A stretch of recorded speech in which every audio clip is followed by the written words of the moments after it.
It never fails on days like this. You're like just moving and moving. And perhaps you are very much like me, where you woke up this morning feeling a tad different because it is September 11th. And depending on where you were on that day, this day may hit different for you. It may very well hit different. So, what I want to do is just take a couple of seconds to remember all of those who were lost that day, firefighters, classmates. Some of you may have had friends or family members. So I just want to do 10 seconds, just a little moment of silence for those from 9/11, and then we will get into our show.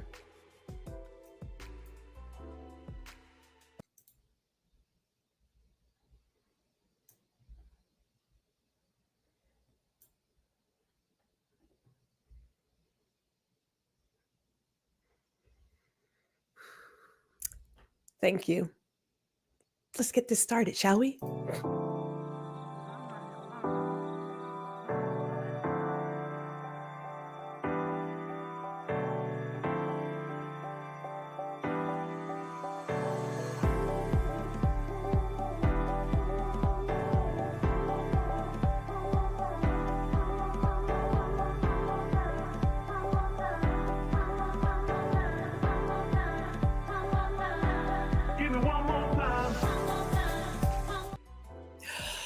Oh, good evening and welcome to Small Biz Bites. I am Gwendolyn G.R. Houston Jack. Man, oh man. Okay, so let me just go ahead and say this. We have had an amazing year. We have had some amazing conversations on this show. And just in case you have not been able to catch it all, you could always go back and catch it on YouTube, but we are also available wherever you get all your podcasts. We got Amazon Music, we have iHeartRadio, Spotify, and there is a replay on Indie Soup Media. So I want to make sure you guys know where you can get all of your stuff and catch up, because we have had some stunners. I am just like, man, I get a little moved sometimes, but we are excited about tonight's conversation, and I don't want to waste any time doing all the huss and fuss. So let me go and introduce our guest for this evening.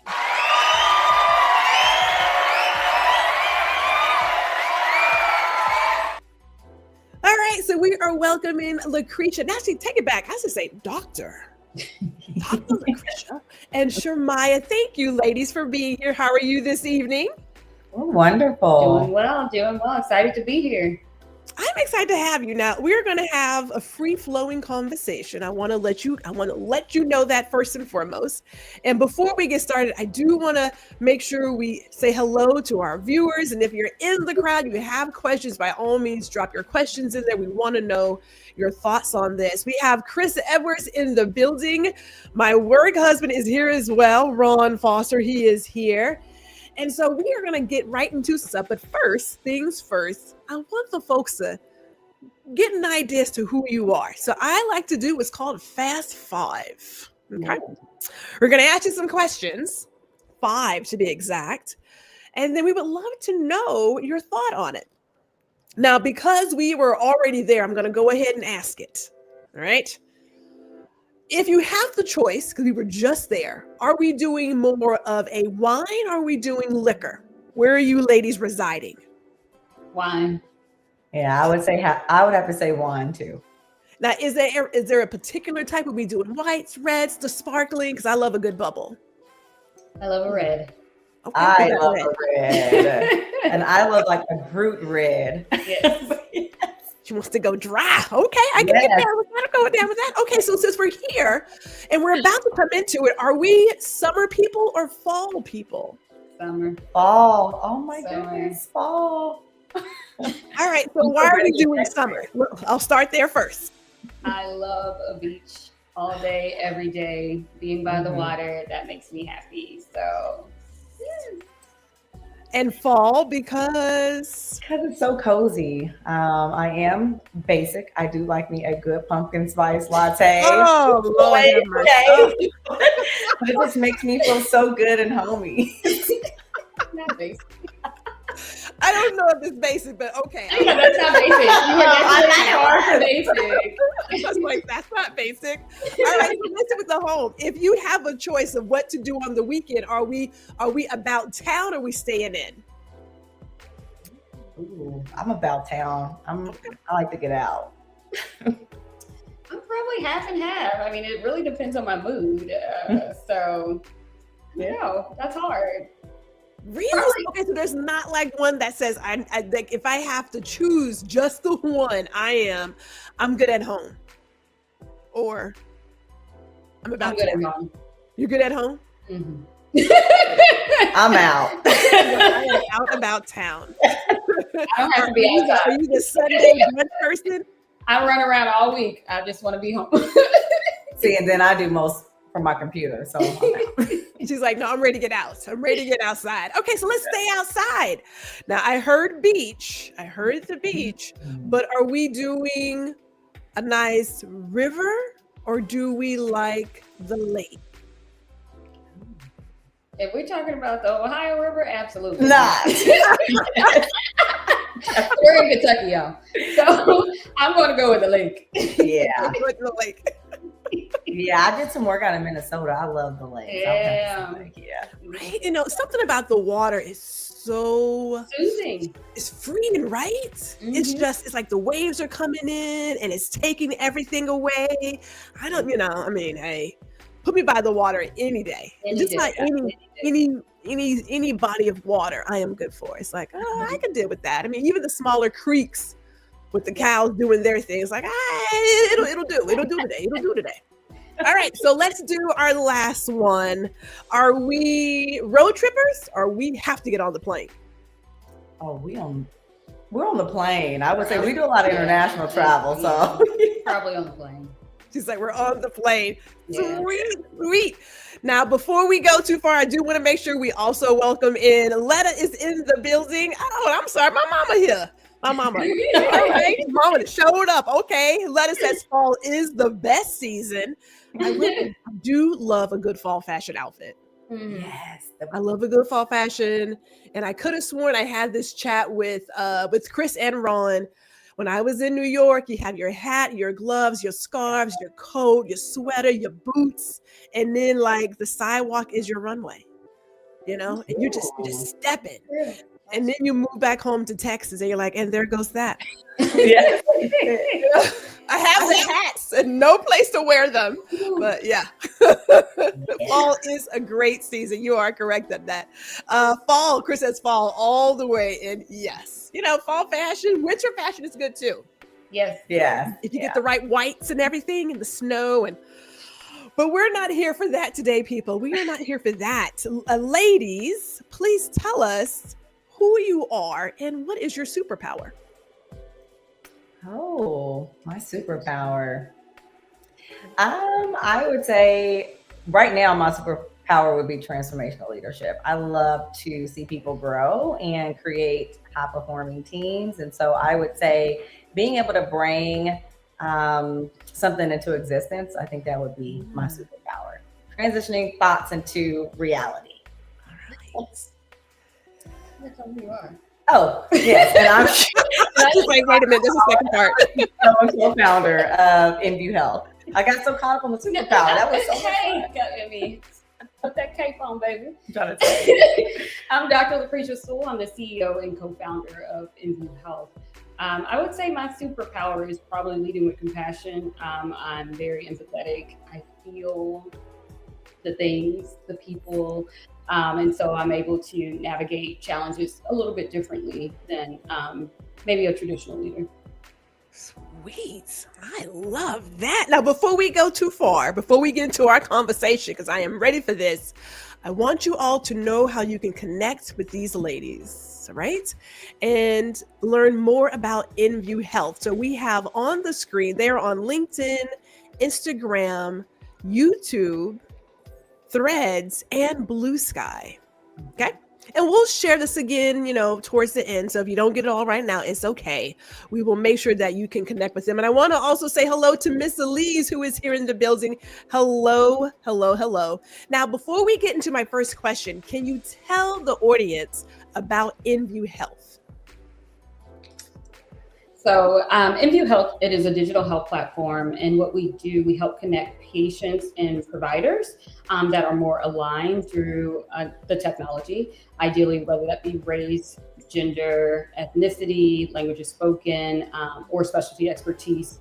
If you want to kind of elaborate on the tech build out. Yeah, so we have a platform of 158 providers, and what happens is you come in, you sign up, and then you are able to be directed to providers within your specific area, within your specialty.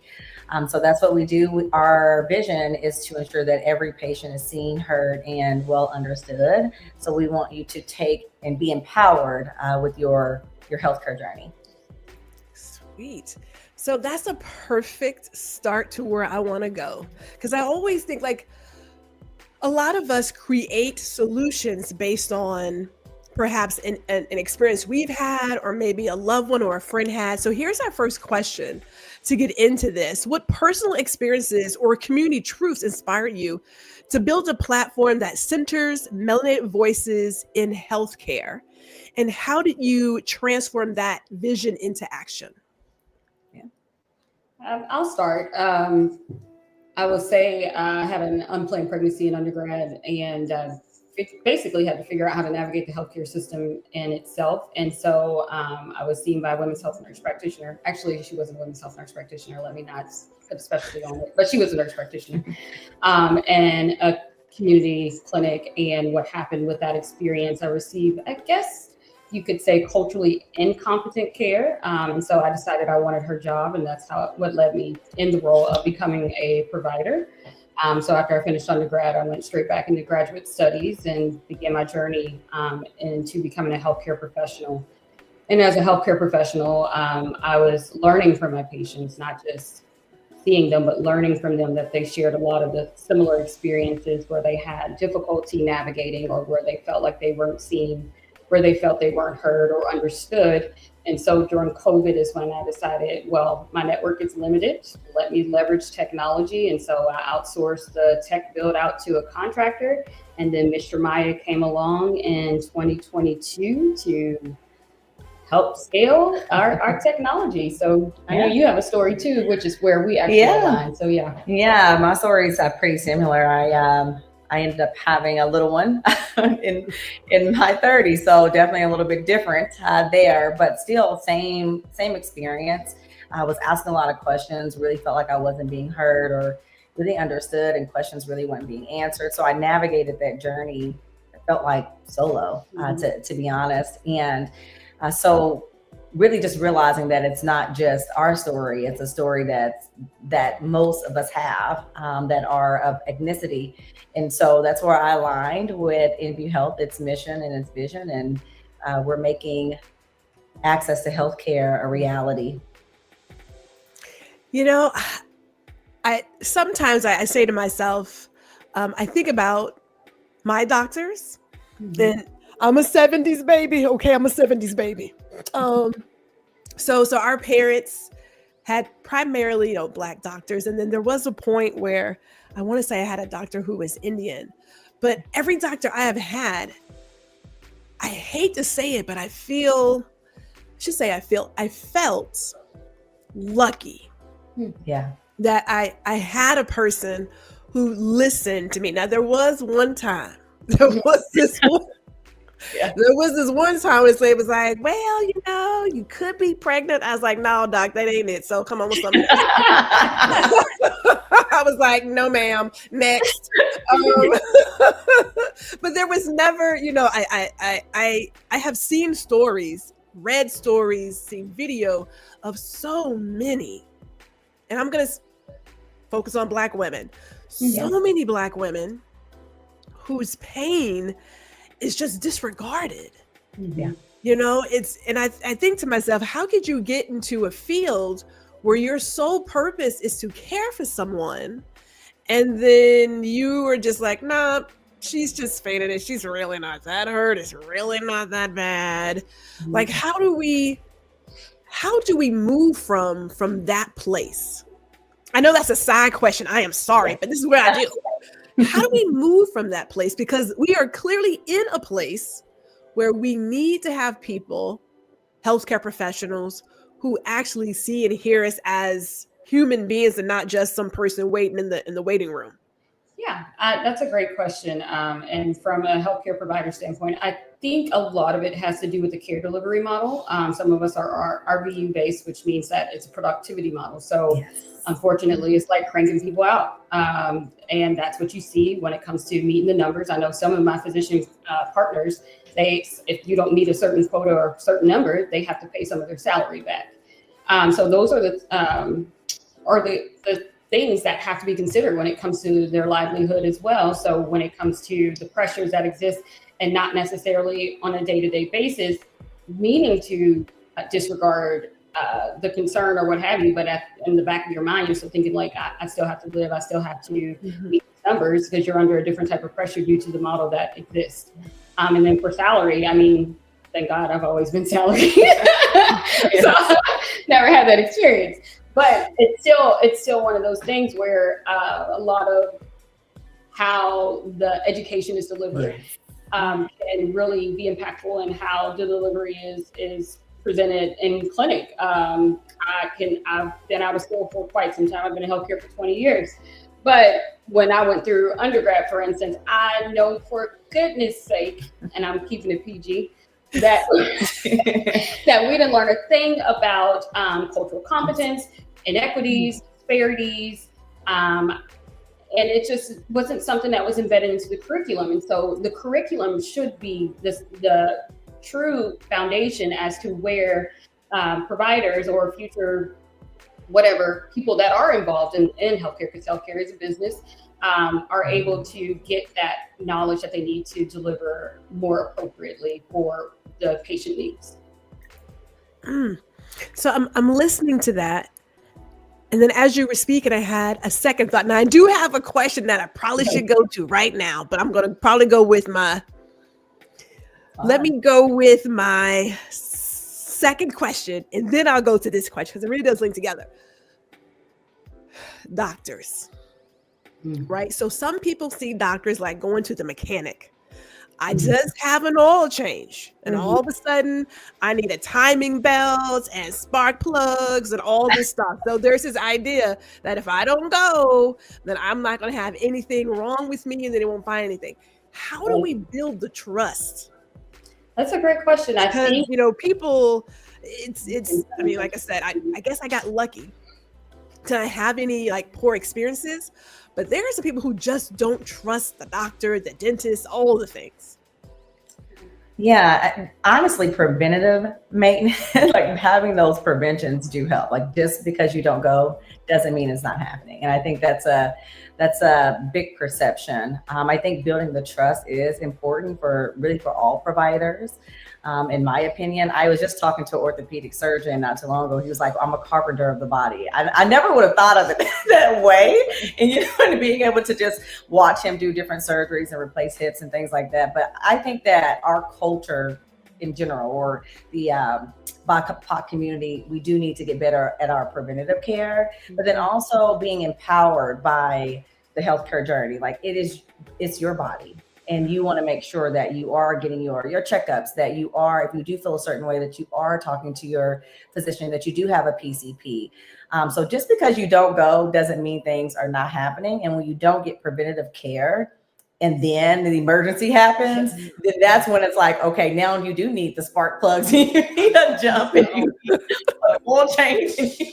Exactly. You need all the things at that point. Yes, preventative is cheaper than afterwards, but I wrote that down because I want to come back to that. So let me add in the other question that is there that says, in a system that often overlooks or misrepresents us, how does your platform redefine what exceptional care looks and feels like for Black and Brown communities?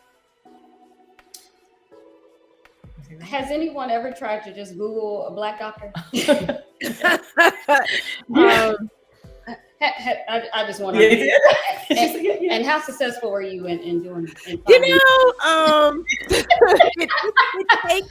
It takes some time. And I will admit, my very first time getting choosing my doctor, I went by first name. And the name was Dixie. So I thought like all my children, and it was an old white man. Now he was good, but I was like, okay, so that didn't work out. So, when you're looking at all the people, it's a struggle. Not gonna lie. It's a struggle. But I have and they're all women. I have my team though. Yes. So you have your team. You are well, but for those who are starting out their healthcare journey, for instance, how do you start? How do you know how to navigate? The first thing you're going to think to do is just search it up in your on the website, or search it up on your mobile application, or mobile phone rather, cell phone. Goodness gracious, I can't talk at this point. Like I sound old. Your mobile phone. I was going to say, you judging me. But with that being said, that's the first thing that you tend to do. But how is that effective? How are you going to find the 5% that exists when it comes to Black providers in general, and then narrowing it down to a specialty? That's where our platform is really beneficial when it comes to assisting in that journey and being able to assist with navigation. And as we continue to build out the technology, even more so, you can speak to that will certainly help to make the journey so much more easier and more personalized. Yeah. And we do screen our providers as well. So we want to screen for those cultural competencies, and then specialties as also. But in the further development of the application, there is a community of practice, and really just making sure that our providers are culturally competent, that they understand what that means, that they're given the education necessary to show up in the way that they should for all people, and be as inclusive as possible. And so that is some things that we're adding into the further development of the application. But we do have, screening processes and things like that for our providers to be a part of the application. I am going to tell you, I believe that is awesome. I just, I haven't had a lot of bad experiences, but I did have, like I said, I had a couple and 1 or 2. And I was like, we can't do this again. And you get to a place where you recognize that you have to be your own best advocate. Oh, yes. And if I think about, like, if I put myself in my parents' shoes, now, again, these are older people. And there is clearly a difference in how we see healthcare now. Like back in the day, we only went to the dentist if something was wrong. Yeah. Whereas now it's like you get your 6-month checkup, you get this, that, and the other. It is a completely different world from when we were like, that was just the 70s. So it ain't that long ago, people. Okay. But it is a different way of taking care of oneself. So I look at my parents, or my mother at this point, and they're a doctor, again, another Black doctors. The Houston's gonna do some Black doctors. but there is a sign in the doctor's office that talks about the questions you should ask. And I know for a number of people, I'm going to rightfully assume for a number of people, there is this childlike belief that whatever the doctor says is gold, and I should never question it, and I should just take it the way it is, and I should not say, well, what exactly does that mean? And before you prescribe this drug to me, is there not some other option? So having this kind of platform and the fact that you guys are screening the providers feels like we are definitely moving in the right direction to get our community to, in my opinion, to trust again. Because if you have been harmed by the system, it is hard to go back and be like, I'm gonna do it again. At that point, you're probably like on death's door. Yeah, for sure. And like Shermiah said, feeling empowered to utilize the platform and choose not just whoever's on your insurance card as your PCP or whatever. Yeah. Like accessing the platform, going through, actually doing your own screening and having that experience. So. And let me just say shout out to Dr. Tachi, who's like, and that's why folks we're yuck mouth. Okay, thank you. You know what? She lying, though. She She ain't lying.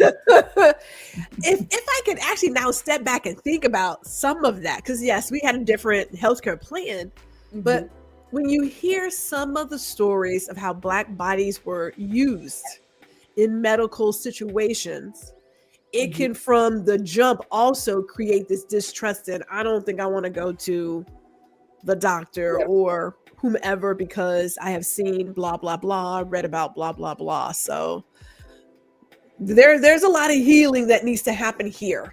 Yes. And understanding. I am going to come back to that primary care physician. I've got it tagged right here. I got it tagged. So I'm like, let me write my ideas down. But let me keep going because, like I said, we have some great questions here. And I just want to say one more time for those who just came in, we are talking to Dr. Lecresha and Ms. Shermiah, and it's about EnVue Health. This is a platform I'm excited about because it's really thinking about healthcare equity. And a lot of stories are not told. Like we know that. We know a lot of stories are not told. And I can't even remember what video it was, but I remember watching a video with, I'm going to say some well-known Black actresses, and they were sharing their stories from, I'm going to say childbirth. Yes. And it was just heartbreaking. Like here you have women who are seen every day. Yeah. And even they are treated as if, whatever. Right? So then you think about all the other stories that we don't hear about. Now I am in Texas. And I do hear about Sorry. I couldn't help it. Yeah.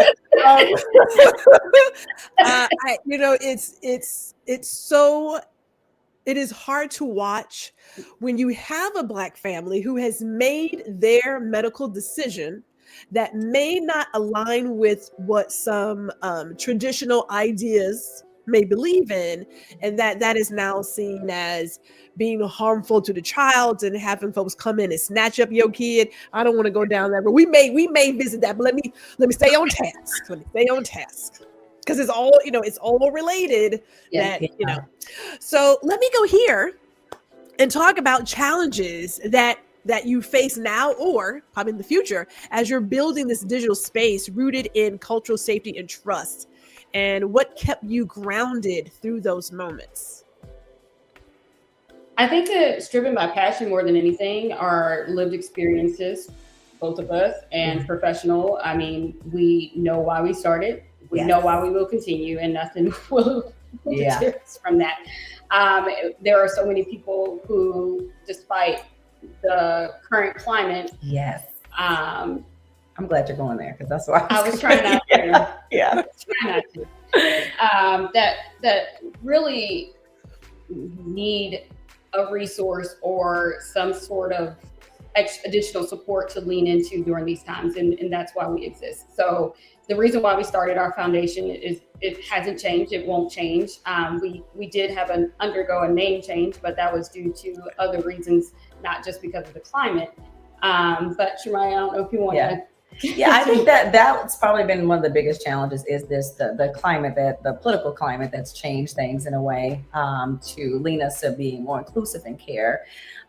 Again, mission definitely doesn't change. I would also say the trust of our community as well, like in getting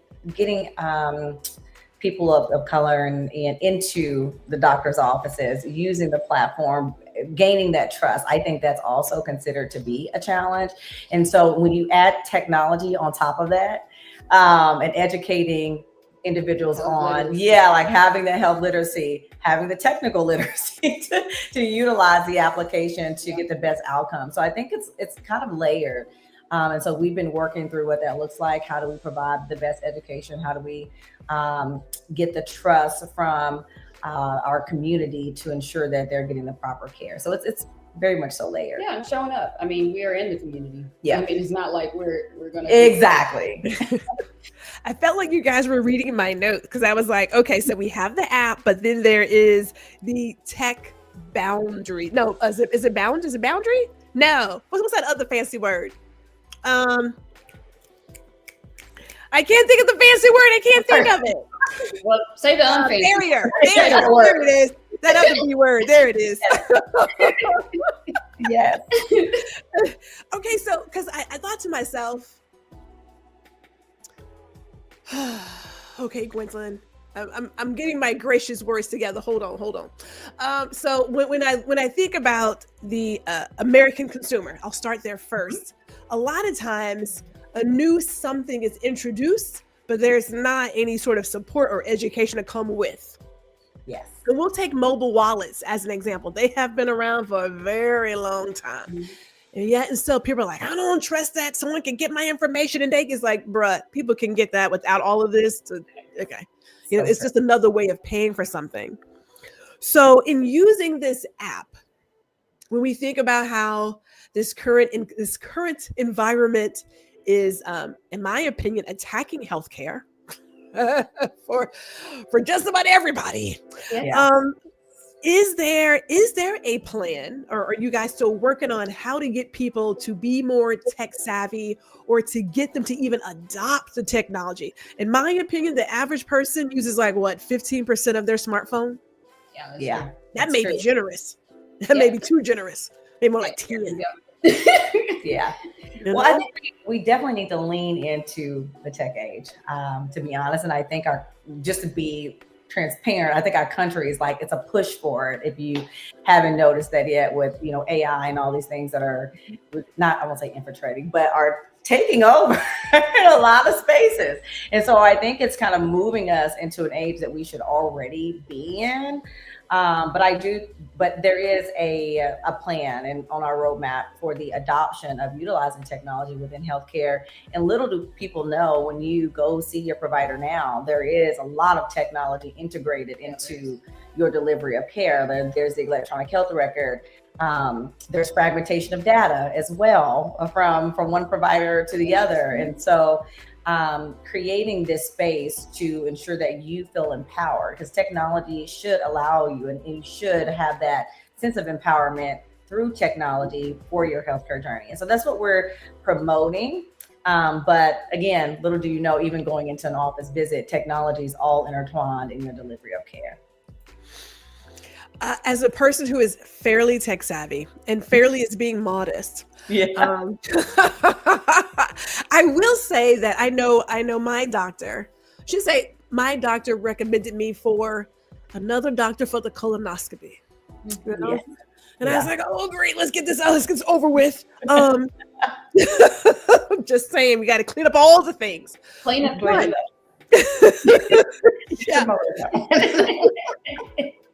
But I will say that it was quite easy in how they had it set up, where it was like, we use this app to keep all your stuff together. So you're in this network and all your things are in one place, and you can fill out all your paperwork and things of that nature. And so for me, though, doing the job that I've always done, it was like no big deal. But then I think about like my mother.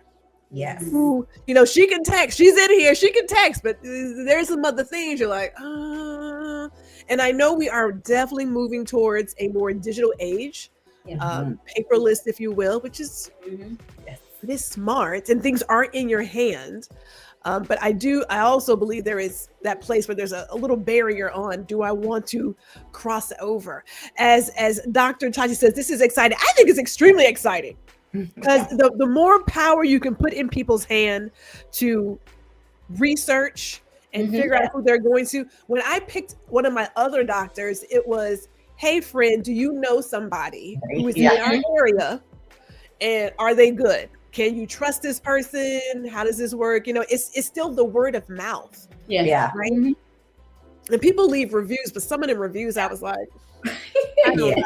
It's like, I'm not so sure about that, because I've never had any issues, but yeah, I was like, how do we get into that next phase? So let me ask my very last, I have some more stuff in here, but let me ask this next question here. How do you envision your platform evolving as a tool for healing, advocacy, and generational impact across diasporic communities and digital ecosystems? Because we tend to do what our parents, grandparents, and somebody else does, right? Now, my mama used to tell us that if you just want to take a tooth out, you wrap a string around it and tie it onto the doorknob. And then you slam it and just yanks that sucker out. Oh my goodness. I remember that. I mean, okay, so I'm just saying, you know what I'm saying? Now we don't do those things today. Okay. We're not doing that stuff today. But if you don't ever get someone to set up a foundation for you on preventive care, yeah, how do we ever get there? So let's talk about healing. Yeah, I guess I'll go. So as far as healing, so we do have, right now we even have with behavioral health, mental health specialists that are within our platform. But our platform is just a platform for healing and advocacy and generational impact, and just for what it is even now. But in the future, again, like creating this community of practices, even in the app now, people are asking questions about, hey, I'm looking for a provider here. I really have this going on. People are sharing experiences. And so it will evolve to be able to fit some of those things as well. Like if you do have someone on one journey, is there a way you can connect with someone else on that same journey and share that journey together? So for instance, and this is personal, I have a niece who had ulcerative colitis really bad. She had to have her colon removed. She reached out to a network on Facebook, I think, and found other people that was experiencing the same thing, found some good friends, and it really helped her through that journey. And what she should do next and how she navigate. I mean, even dating and having a colostomy bag. Yeah. And so for our app, we do envision that for the future. Like this is a way where you can connect with individuals that may have somewhat of the same diagnosis. And how do you share that journey together? What does that look like? How you can heal with one another. So that's even matching with the providers that specifically specialize in saying you have some genetic disorder that is a rare condition. Being able to align with a provider that is well, knowledgeable in that specialty and not just a general provider. And then being able to share that experience and pass it along to your family members and being able to be treated holistically for whatever it is that you need on the path. So everything. Yeah, and even with the community of practice for our providers, it's like, I want them to share their research with one another. I want them to feel empowered to share their learnings and education with one another to be better for patients. That's awesome. Because I think to myself, we're in a different time. And so I do remember a time where like there was hardly any talk about women and perimenopause or menopause. I mean, we didn't even have underwear commercials. It was like, what? Underwear for women? What? It's like, yeah, we wear drawers too. Okay. I'm just yes. You know what I mean? Like it was just because women just weren't really seen. You could get 1,000 commercials about erectile dysfunction, but there's hardly anything about what we're doing. Make it make sense. How to work? It makes sense, right? It's like, so I love the idea of having a place for a community. I know for myself, how old was I? I was like 20 something years old when there was this really weird cyst that I could literally touch. And I was like, okay, that's probably not normal. And my doctor gave me, birth control to keep away the fibroids. Okay. And there are a lot of women who suffer from that. Like there was an article about Lupita who finally said, hey, I live with fibroids, and I just feel as if we have a place to really share our stories and share our journey, we can be a help for someone else versus having to, as they say, suffer in silence. Yeah. Now I'm gonna say it. I'm gonna talk about some perimenopause because I don't feel the need to hide that at all. Hot. Well, they don't tell you, because I have sisters going through it now, but they don't tell you that it starts earlier for African American women. Like it normally starts a lot earlier, so you don't get to learn these type of things and all the stuff that goes on with it. To be honest, I'm not experiencing it, but I have about 3 sisters that are all experiencing it. I know about there's no rush. So I have put y'all business out there. There's no rush there. Sometimes the skin is skinning. Sometimes the skin is on revolt. It's like, look, we got to get it together.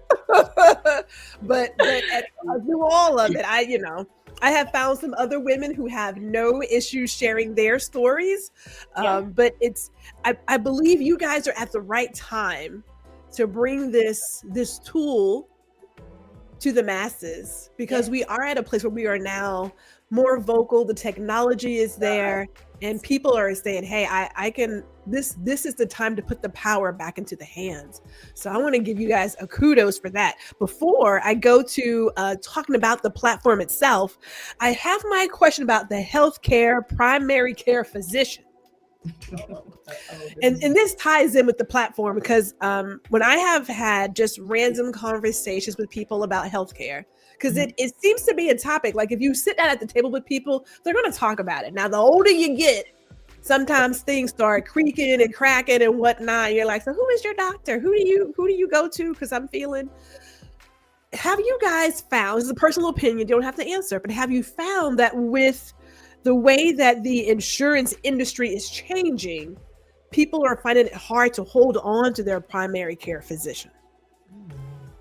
When you say hold on, are you saying as far as the continuity of care, or are you saying as far as them being switched to other PCPs, or what exactly do you mean? I'm gonna go with primary, that this doctor was accepting this insurance and now they are not. Got it. And so you find yourself saying, okay, so I got a new insurance, or this doctor's no longer here. I got to find somebody else. And then the very next year, you're back at the exact same thing again. So my specialty is women's health. I'll say that. But I do have a lot of healthcare provider friends who are in the primary care space. And it boils down to credentialing and what that looks like from an individual and group standpoint. So I would say that sometimes you can see, depending on whether they're self-employed or whether they, and that can make a huge difference when it comes to the type of insurance that you're able to get with a high deductible versus having a lower deductible and all the things that come with that. Or depending on the employer, like there are lots of different factors that come into play. So I can say that I have noticed a little bit more probably than ever before. Not that I'm not, I don't do credentialing. We have credentialing specialists for that, but but the changes that have been taking place and the challenges that come with securing a good health plan, that oftentimes that you have been having to not have a choice but to switch. Yeah. If that makes sense from a patient standpoint. It definitely makes sense. Our roadmap. to solve for. Oh my gosh. Yeah. I want to solve for everything. No. So let me do this. I'm going to share this website, but I'm going to let you guys just sort of describe what we have here. So there is a website that is. Oh, wait a minute, Gwendolyn. Wait a minute. I'm gonna play. I completely forgot to let you guys do it, but I'm going to just let this video play. If you just give us a quick little brief overview of the website and what changes may be coming. Yes. All right. So this is actually our landing page. We do have a full-blown website, but it does list out our vision for EnVue Health. And again, that is for really all patients to be seen, heard, and understood. So that is pretty much updated in our new website, but it shows you how many individuals we have as a part of the application, along with the amount of doctors that you can find. And then there is areas and spaces for you to provide your feedback. You can download our application. We are available on iOS, and we do have a web app as well. And it does separate if you are a provider versus someone that may be seeking a provider. So this is what our landing page was. It looks like she's going into actually downloading the application itself. So you can download it. Again, we are available on all platforms. And if you actually go out and to www.envuehealth.com, you will see a brand new website That you worked so hard on. that I worked so hard on. Oh. We will definitely have to, let me see here. Hold on. Let me see. Okay. So it is envuehealth.com.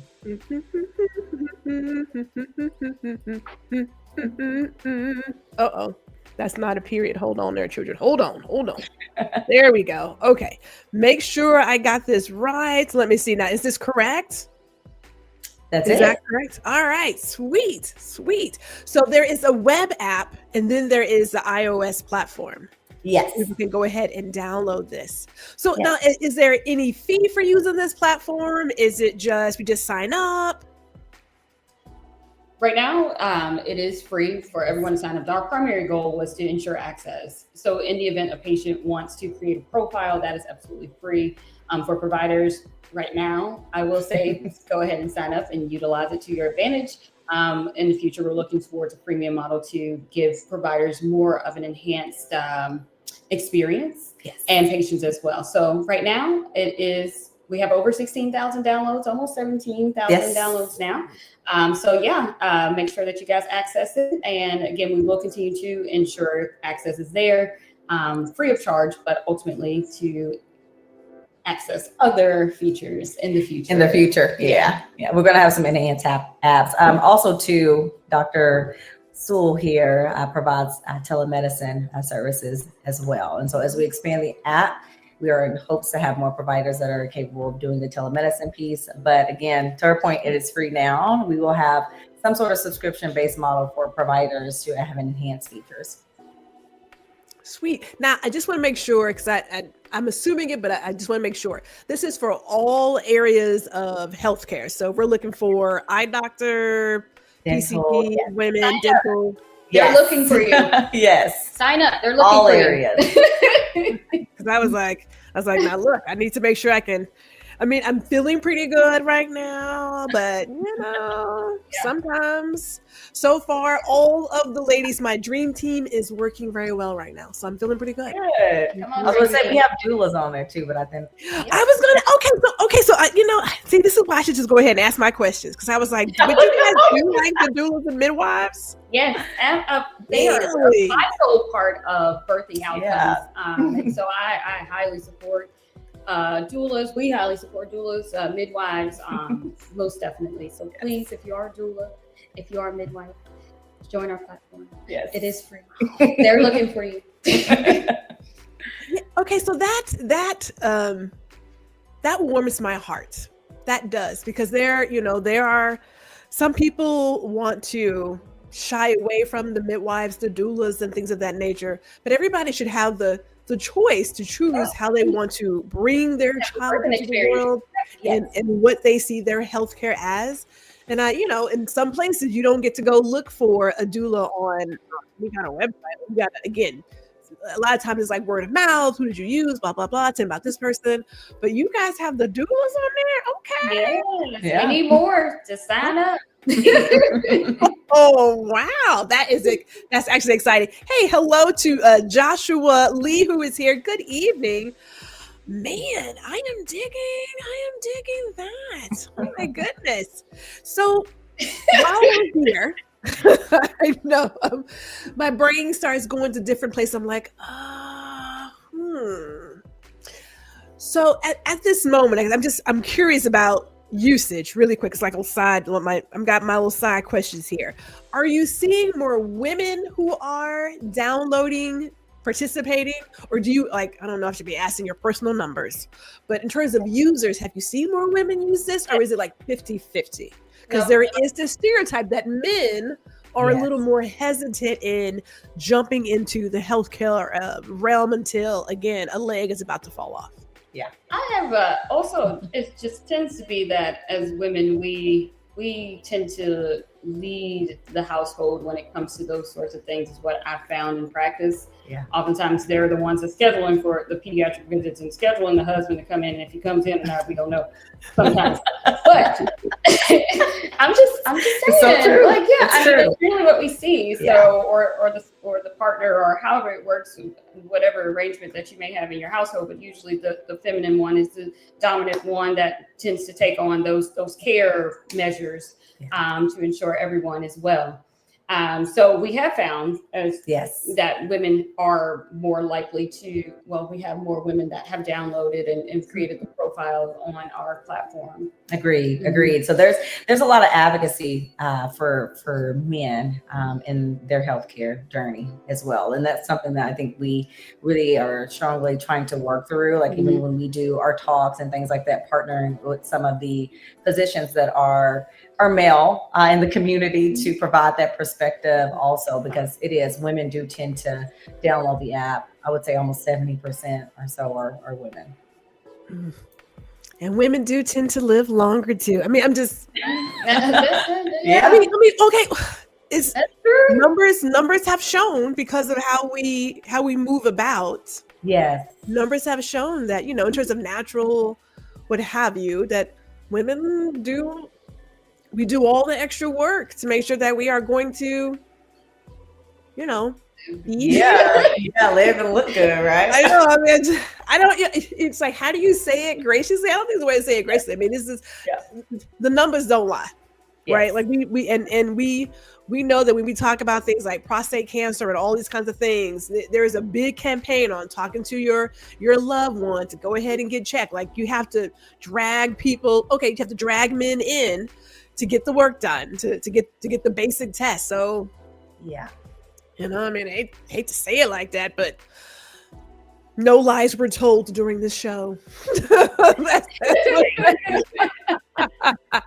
As Chris says, I love the frank discussion. We need more like this. I am right there with you. We need more like this. We talk about hypertension. We talk about diabetes. And there's a lot of work that needs to be done in this area. And it's just, I believe there's some healing that needs to be done in there. There's some education that needs to be done in there. Preventive healthcare is so much cheaper than after the fact. That's so true. And we are creating new habits, right? For some of us, it's new habits. Like my nieces and nephews, they got the braces, the whole 9 yards. Okay, we didn't do all of that. Okay, I got braces. Okay. Senior year in high school too. Sure did. Right before prom. Oh wow. But I only had it for like 2.5 years because my orthodontist said, hey, her mouth is still shifting, don't put them on too early. And I was like, okay. So I was like, 2.5 years versus like my friends who had them on since like junior high. No. That was a whole side story, had nothing to do with this. I was like a complete side story. So let me get a couple of announcements in before we wrap this up and get to how they connect with you. Next week on the 16th of September, we have Cassandra here. She's going to talk about embracing culture. It's rooted in story, rising in culture. It's about really sharing the voices and stories of all persons. That'll be 12 o'clock next week. And then the very next day, we are doing the virtual 50th birthday party. Yes, there will be confetti. Yes, there will be bubbles. And some foolery, because that's what Gwendolyn does. So you guys want to be here. It's going to be a happy hour. Yeah. It's going to be on Wednesday at 5 o'clock. Okay. I got all my lights. I'm going to have balloons and all the things next week, people. All the things this week. As Doc Tati is laughing at me. Sometimes I go down these really weird, well, they're not really, I mean, they are connected, but still. What can I tell you? Absent-minded professor. What can I say? Thank you, Ron. I appreciate it. My lectures were just as bad. I mean, they were okay, but sometimes we just go off on these tangents. What can I tell you? But the kids learned. They all learned. I got high marks too. I got high marks on my reviews. So I want to leave us with this. How to connect with EnVue Health. Again, they are on LinkedIn. Connect with them there. They're also on Instagram. They're on YouTube. They're on Threads and Blue Sky. And if you will, ladies, what can they expect to see in your social media feed? Like, what info are we going to be getting from you two? Everything.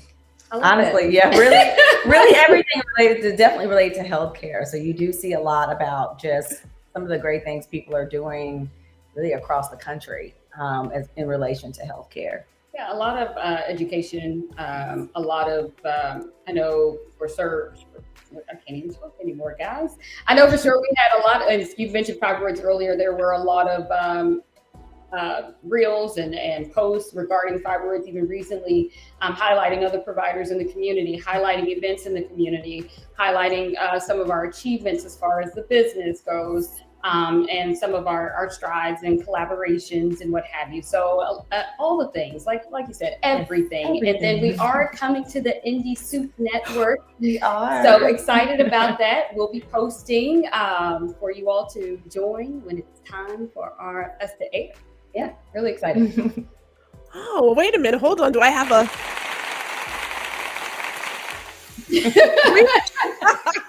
We are excited. We did a little...